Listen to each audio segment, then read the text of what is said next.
നമുക്ക് നിധിയുടെ സുധീഷിൻ്റെ നാളത്തെ നല്ലൊരു കഥ കേട്ടാലോ? വീഡിയോ ഇഷ്ടപ്പെടുവാണെങ്കിൽ ഒന്ന് ലൈക്ക് ചെയ്ത് ഹൈപ്പ് ചെയ്യാൻ മറക്കരുത് കേട്ടോ.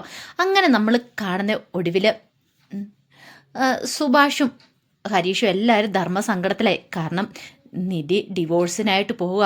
അപ്പോൾ ഇനിയിപ്പോൾ എങ്ങനെയാവും എന്താവും എന്നൊക്കെ ഓർത്തിട്ട് അവർക്ക് നല്ല ടെൻഷൻ ഉണ്ടായിരുന്നു. പോരാത്തതിന് സുധീഷിൻ്റെ സങ്കടം അത് താങ്ങാൻ പറ്റുന്നതിലും അപ്പുറമായിരുന്നു അവർക്ക്. സുധീഷ് വലിയ പ്രതീക്ഷയോട് കൂടിയിട്ടാണ് നിധിയുടെ കഴുത്തിൽ താലി ആർത്തിയത്.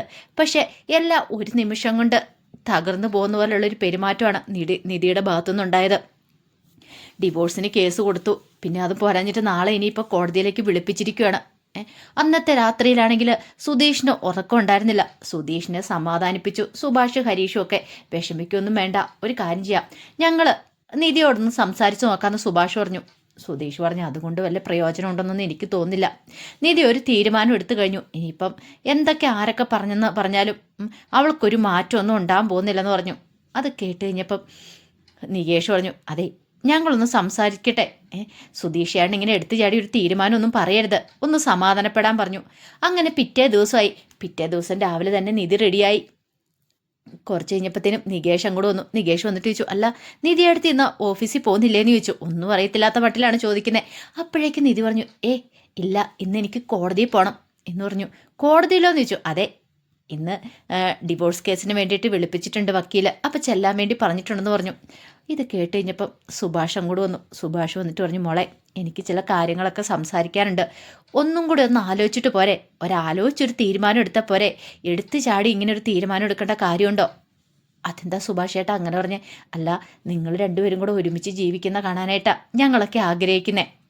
ഡിവോഴ്സ് കഴിഞ്ഞിട്ടുണ്ടെങ്കിൽ പിന്നെ അറിയാലോ. അത് കേട്ടപ്പം നിധി പറഞ്ഞു, അതൊരിക്കലും ശരിയാവില്ല സുഭാഷ് ഏട്ടാ, സുധീഷിന് നല്ലൊരു ജീവിതമുള്ള ഞാനായിട്ട് എന്തിനാ ആ പാവത്തിൻ്റെ ജീവിതം തകർക്കുന്നേ? ഞാൻ കാരണം ഇനിയിപ്പം സുധീഷിന് വേറൊരു വിവാഹം പോലും കഴിക്കാൻ പറ്റാത്ത സാഹചര്യമാണ്. എൻ്റെ കഴുത്തിൽ താലി ആർത്തിയോണ്ട് ഇനിയിപ്പോൾ അതങ്ങനെ ഉണ്ടാകാൻ പാടില്ല. എത്രയും പെട്ടെന്ന് ഡിവോഴ്സ് നടക്കുവാണെങ്കിൽ സുധീഷിനാണെങ്കിലും വേറെ കല്യാണം കഴിച്ച് സുഖമായിട്ട് ജീവിക്കാമല്ലോ.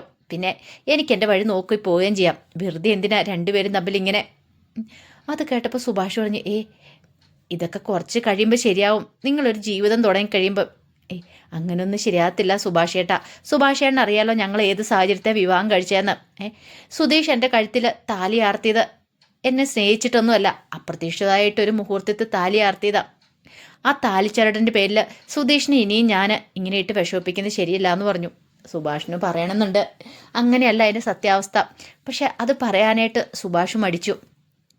ഇത്തിരി കഴിഞ്ഞപ്പോഴത്തേനും സുധീഷ് അങ്ങോട്ട് വന്നു. സുധീഷ് വന്നു കഴിഞ്ഞപ്പോൾ നിധി ചോദിച്ചു, അല്ല നമ്മൾ ഇറങ്ങുമല്ലേന്ന് ചോദിച്ചു. അപ്പോഴേക്കും സുധീഷ് പറഞ്ഞു, പോകാം, ഞാനൊന്ന് മുഖം കഴിയിട്ട് വരട്ടെ എന്ന് പറഞ്ഞിട്ട് അങ്ങോട്ട് പോയി.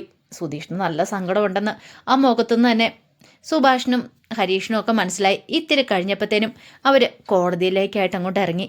ഈ സമയത്ത് നികേഷ് പറഞ്ഞു, ഇനിയിപ്പോൾ എന്ത് ചെയ്യും സുഭാഷ് ഏട്ടാ, എങ്ങാനും കോടതി ചെന്ന് കഴിയുമ്പോൾ ഡിവോഴ്സ് കിട്ടിക്കഴിഞ്ഞിട്ടുണ്ടെങ്കിൽ നിധിയെടുത്ത് ഈ വീട്ടിൽ നിന്ന് പോകുമല്ലേ? എല്ലാം ഒരു വിധത്തിലൊന്നും ശരിയായി വന്നിട്ടുണ്ടായിരുന്നുള്ളൂ, അപ്പോഴേക്കും ആണ്ടെ അടുത്ത പ്രശ്നം വന്നിരിക്കുന്നു. ഇത് കേട്ട് കഴിഞ്ഞപ്പം സുഭാഷ് പറഞ്ഞു, വിഷമിക്കൊന്നും വേണ്ട, ധൈര്യമായിട്ടിരിക്കുക, എന്തിനും ഏതിനും ഒരു പരിഹാരം ഉണ്ടാവുമല്ലോ, നമുക്ക് നോക്കാം എന്നൊക്കെ പറഞ്ഞ് നികേഷിനെ സമാധാനിപ്പിച്ചു. അങ്ങനെ കുറച്ച് സമയം കഴിഞ്ഞ് കഴിഞ്ഞപ്പം സുധീഷും നിധിയും കൂടെ കോടതിയിലേക്ക് ചെന്ന് കഴിയുമ്പോൾ കുറേ ആൾക്കാരുണ്ട്.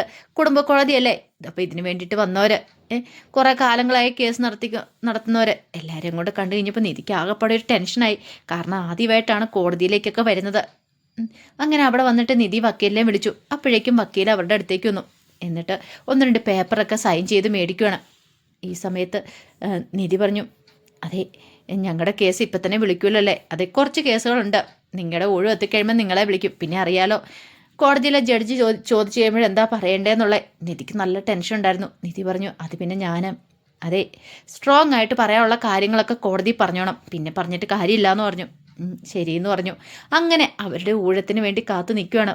സുധീഷിന് ഒരു പ്രാർത്ഥന മാത്രമേ ഉണ്ടായിരുന്നുള്ളൂ, ഒരു കാരണവശാലും ഈ ഡിവോഴ്സ് നടക്കരുത്, ഈ ഡിവോഴ്സ് മുടങ്ങിപ്പോണം എന്നൊരു ചിന്ത. ഈ ഡിവോഴ്സ് നടന്നിട്ടുണ്ടെങ്കിൽ എങ്ങനെയാവും എന്താവും എന്നൊക്കെയുള്ള കാര്യങ്ങളൊക്കെ സുധീഷിന് നന്നായിട്ട് അറിയാലോ. അങ്ങനെ കുറേ സമയം കഴിഞ്ഞ് കഴിഞ്ഞപ്പോഴത്തേനും അവരുടെ കേസ് വിളിക്കുകയാണ്. കേസ് വിളിക്കണ സമയത്ത് നിധി സുധീഷും കൂടെ അങ്ങോട്ട് കയറി നിന്നു. അങ്ങനെ കയറി നിന്ന് കഴിഞ്ഞപ്പോഴത്തേനും കോടതിയിൽ നിന്ന് ജഡ്ജ് കാര്യങ്ങൾ തിരക്കുവാണ്. അല്ല നിങ്ങൾ എന്തിനാ ഡിവോഴ്സിന് കൊടുത്തത്, കാരണം എന്താണെന്ന് ചോദിച്ചു. അപ്പോഴേക്കും വക്കീൽ പറഞ്ഞു ഇവർ മ്യൂച്വൽ പെറ്റീഷനാണ് തന്നിരിക്കുന്നത്. അതും മനസ്സിലായി, ഇത് പേപ്പർ കണ്ടപ്പോൾ എനിക്ക് മനസ്സിലായി. അല്ല ഡിവോഴ്സിനുള്ള കാരണം എന്താണെന്നാണ് ചോദിച്ചതെന്ന് പറഞ്ഞു. അപ്പോഴേക്കും നിധി പറഞ്ഞു അത് പിന്നെ മാഡം എനിക്ക് സുധീഷുമായിട്ട് ഒരുമിച്ചൊരു ജീവിതം അത് സാധ്യമല്ല, എനിക്ക് ഡിവോഴ്സ് വേണമെന്ന് പറഞ്ഞു. അപ്പോഴേക്കും ജഡ്ജി പറഞ്ഞു ഒരു കാര്യം ചെയ്യാം, നിങ്ങൾക്ക് ഒരു കൗൺസിലിംഗ് തരാം എന്ന് പറഞ്ഞു. അങ്ങനെ കൗൺസിലിങ്ങിന് വേണ്ടിയിട്ട് എഴുതുകയാണ്. അങ്ങനെ പെട്ടെന്ന് ചെന്ന ഉടനെ അങ്ങോട്ട് എടുത്തു വെച്ചിരിക്കുമല്ലോ ഡിവോഴ്സ്. അതിൻ്റേതായ കുറേ പ്രൊസീജിയേഴ്സും കാര്യങ്ങളൊക്കെ ഉണ്ടല്ലോ. പിന്നീട് വക്കീൽ അവരുടെ അടുത്തേക്ക് വന്നിട്ട് പറഞ്ഞു അതെ നിങ്ങൾക്ക് കൗൺസിലിംഗ് ഉണ്ട്, കൗൺസിലിംഗ് ഓടണമെന്ന് പറഞ്ഞു. അപ്പോഴേക്കും നിധി ചോദിച്ചു അല്ല ഞങ്ങൾക്ക് ഡിവോഴ്സ് കിട്ടത്തില്ലേ? ഡിവോഴ്സ് അങ്ങനെ പെട്ടെന്ന് കിട്ടത്തൊന്നുമില്ല, അതിനൊരു 5-6 മാസമൊക്കെ പിടിക്കും. കൗൺസിലിംഗ് നടക്കണം, ഇടയ്ക്ക് കോടതി വിടുപ്പിക്കും, അങ്ങനെ കുറേ പ്രൊസീജിയേഴ്സും കാര്യങ്ങളൊക്കെ ഉണ്ട്. അതിന് ശേഷം മാത്രമേ ഇനിയിപ്പം കേസും കാര്യങ്ങളൊക്കെ വിളിക്കത്തുള്ളൂ. അതുവരെ നിങ്ങൾ വെയിറ്റ് ചെയ്താൽ മതിയാവുള്ളൂ. വന്ന ഉടനെ ഡിവോഴ്സ് കിട്ടത്തൊന്നുമില്ല. ഒരു കാര്യം ചെയ്യുക, നിങ്ങൾ പോയി കൗൺസിലിംഗ് കൂടിയിട്ട് വരാൻ പറഞ്ഞു. അത് കേട്ട് കഴിഞ്ഞപ്പം നിധി പറഞ്ഞു ശരിയെന്ന് പറഞ്ഞു. അങ്ങനെ ഒടുവിൽ എന്ത് ചെയ്തു, നിധി സുധീഷും കൂടെ കൗൺസിലിംഗ് കൂടാനായിട്ട് പോവുകയാണ്. അങ്ങനെ കൗൺസിലിംഗ് ഇരുന്ന് കഴിഞ്ഞപ്പോഴത്തേനും അവർ കാര്യങ്ങളൊക്കെ ചോദിക്കുന്നുണ്ട്. അങ്ങനെ ചോദിച്ചു കഴിഞ്ഞപ്പോൾ നിധി പറഞ്ഞു അതെ എനിക്ക് സുധീഷിനോടൊപ്പം ഒരു ജീവിതം സാധ്യമല്ലെന്ന് പറഞ്ഞു. അതിന് കാരണം എന്താണെന്ന് ചോദിച്ചു. അങ്ങനെ കാരണം ചോദിച്ചു കഴിഞ്ഞപ്പോൾ നിധിക്ക് പ്രത്യേകിച്ച് കാരണമൊന്നുമില്ല. ഒടുവിൽ അവർ പറഞ്ഞു ഒരു കാര്യം ചെയ്യാം, ഹസ്ബൻഡ് പുറത്തേക്ക് ഇരിക്കാൻ പറഞ്ഞു. അങ്ങനെ സുധീഷിനെ പുറത്തേക്ക് വിട്ടിട്ട് നിധിയോട് തന്നെ ചോദ്യങ്ങളൊക്കെ ചോദിക്കുകയാണ്. അപ്പോഴേക്കും നിധി പറഞ്ഞു അതെ ഞങ്ങളുടെ വിവാഹം കഴിഞ്ഞിട്ട് 3-4 മാസമായുള്ളൂ, പക്ഷേ എനിക്ക് സുധീഷിനോടൊപ്പം ഒരു ജീവിതം സാധ്യമല്ല. അതെന്തുകൊണ്ടാണെന്ന് ചോദിച്ചു. പക്ഷെ അതിന് പ്രത്യേകിച്ച് കാരണങ്ങളൊന്നുമില്ല, എനിക്ക് താല്പര്യമില്ലെന്ന് മാത്രമേ പറഞ്ഞുള്ളൂ. അങ്ങനെ ഒടുവിൽ സുധീഷിനെ വിളിച്ച് സുധീഷിനോട് ഇതേ ചോദ്യം ചോദിക്കുകയാണ്. അപ്പോഴേക്ക് സുധീഷ് പറഞ്ഞു എനിക്ക് ഡിവോഴ്സ് വേണ്ട, എനിക്ക് നിധിയോടൊപ്പം ഒരു ജീവിതമാണ് വേണ്ടതെന്ന് പറഞ്ഞു. എനിക്ക് ഡിവോഴ്സിന് ഒട്ടും താല്പര്യമില്ലെന്ന് പറഞ്ഞു. ശരിക്കും പറഞ്ഞാൽ കൗൺസിലിംഗ് കൊടുക്കുന്നവർ വല്ല അന്തം വിട്ടുപോയി. ഒരാൾ പറയുന്നു ഡിവോഴ്സ് വേണമെന്ന്, ഒരാൾക്ക് വേണ്ടാന്ന്. പിന്നീട് സുധീഷിനോട് ചോദിച്ചു എങ്കിൽ പിന്നെ എന്തിനാ നിങ്ങൾ മ്യൂച്വൽ പെറ്റീഷൻ സൈൻ ചെയ്തതെന്ന് ചോദിച്ചു. അത് നിധിയുടെ നിർബന്ധത്തിന് വഴങ്ങിയിട്ടാ, എനിക്ക് ഡിവോഴ്സ് വേണ്ട, എനിക്ക് അവളോടൊപ്പം ജീവിക്കാൻ ആഗ്രഹമെന്ന് പറഞ്ഞു. അപ്പോഴേക്കും കൗൺസിലിംഗ് കൊടുക്കുന്ന ആൾ പറഞ്ഞു ഒരു കാര്യം ചെയ്യുക, നിങ്ങൾ അങ്ങനെയാണെങ്കിൽ കോടതി പറ കാര്യങ്ങളൊക്കെ ജഡ്ജിനോട് പറഞ്ഞാൽ മതിയെന്ന് പറഞ്ഞു. അത് പറയാൻ പറ്റില്ല, കാരണം ഞങ്ങൾ ഒരുമിച്ച് എടുത്ത തീരുമാനമെന്നാണ് നിധിയുടെ വിചാരം. പക്ഷെ എനിക്ക് അതിന് താല്പര്യമില്ല, അവളുടെ ഇഷ്ടത്തിന് വേണ്ടിയിട്ടാണ്, എനിക്ക് താല്പര്യമില്ലാഞ്ഞിട്ട് കൂടി ഞാനത്തെ സൈൻ ചെയ്തേന്ന് പറഞ്ഞു. ഒടുവിൽ അവർ പറഞ്ഞു ശരി, പിന്നെ ഈ ഡിവോഴ്സ് എന്ന് പറഞ്ഞ കാര്യം പെട്ടെന്ന് നടക്കുന്നൊന്നും അല്ലെന്നറിയാമല്ലോ, അതുകൊണ്ട് നിങ്ങൾ ധൈര്യമായിട്ടിരിക്കുക, ഞാൻ നിങ്ങളുടെ ഭാര്യയായിട്ട് സംസാരിക്കട്ടെ എന്ന് പറഞ്ഞു. വീണ്ടും നിധിയെ വിളിച്ചിട്ട് രണ്ടുപേരും കൂടി ഇരുത്തി കുറേ ഉപദേശങ്ങളൊക്കെ കൊടുക്കുന്നുണ്ട്. അതെ ഈ ഡിവോഴ്സ് എന്ന് പറയുന്ന കാര്യം നിങ്ങൾ ഉദ്ദേശിക്കും അത്ര ഈസിയാണ്, അത്ര എളുപ്പമുള്ള കാര്യമൊന്നുമല്ല. ഡിവോഴ്സ് കഴിഞ്ഞാലും എന്തൊക്കെ പ്രശ്നങ്ങളുണ്ടാവും എന്നറിയാവോ? ഡിവോഴ്സ് കഴിഞ്ഞിട്ടുണ്ടെങ്കിൽ പിന്നെ അവരെ കാണുന്ന എല്ലാവരും ഡിവോഴ്സ് കഴിഞ്ഞ ഒരു സ്ത്രീ അത് അങ്ങനെയുള്ള കണ്ണും കൊണ്ടേ കാണത്തുള്ളൂ. അതുമാത്രമല്ല ഇതിന് ശേഷം ഒരു വിവാഹം വന്നിട്ടുണ്ടെങ്കിൽ 2ാം വിവാഹമായിരിക്കും. അതിപ്പോൾ 2 പേർക്കും, ഹസ്ബൻഡിനാണെങ്കിൽ ശരി വൈഫിനാണെങ്കിൽ ശരി, 2ാം വിവാഹം എന്ന് അറിയപ്പെടുന്നത്. അതിൻ്റെയൊക്കെ ആവശ്യമുണ്ടോ?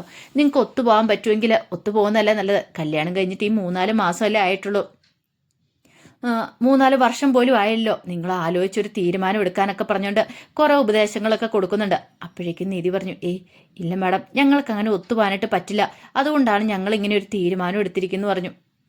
ശരി, എന്താണെങ്കിലും ഇനിയിപ്പോൾ അടുത്ത ഹിയറിങ്ങിന് വിളിക്കണ സമയത്ത് നിങ്ങൾ 2 പേരും കൂടെ വരണം.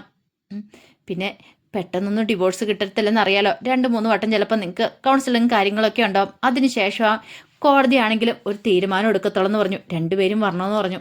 ശരിയെന്നും പറഞ്ഞിട്ടാണ് അവരവിടെ നിന്ന് ഇറങ്ങണേ. സുധീഷിന് വല്ലാത്തൊരു സങ്കടമായിരുന്നു. എന്ത് ചെയ്യണം ഏത് ചെയ്യണം എന്നറിയത്തില്ലാത്തൊരവസ്ഥ. എന്നാലും സുധീഷിനൊരു പ്രതീക്ഷ ഉണ്ടായിരുന്നു, ഒടുവിൽ തൻ്റെ സ്വന്തമാകും ഇവളെന്നൊരു ചിന്തയൊക്കെ മനസ്സിലുണ്ടായിരുന്നു. അങ്ങനെ ആ പ്രതീക്ഷയോട് കൂടിയിട്ടാണ് അവിടെ നിന്ന് ഇറങ്ങുന്നത്. അപ്പോൾ അതിൻ്റെ കഥകളൊക്കെയാണ് നാളെ നമ്മൾ കാണാനായിട്ട് പോകുന്നത്. ആ വിശേഷങ്ങൾക്കായി നമുക്ക് എല്ലാവർക്കും കാത്തിരിക്കാം കേട്ടോ. അതോടൊപ്പം തന്നെ ആദ്യമായി കാണുന്നവരാണെങ്കിൽ ചാനൽ ഇഷ്ടപ്പെട്ടാൽ ഒന്ന് സബ്സ്ക്രൈബ് ചെയ്യാനും മറക്കരുത് കേട്ടോ. അപ്പോൾ ഒരിക്കൽ കൂടി എല്ലാവർക്കും ശുഭദിനം നേർന്നുകൊണ്ട് നിർത്തുന്നു. നന്ദി.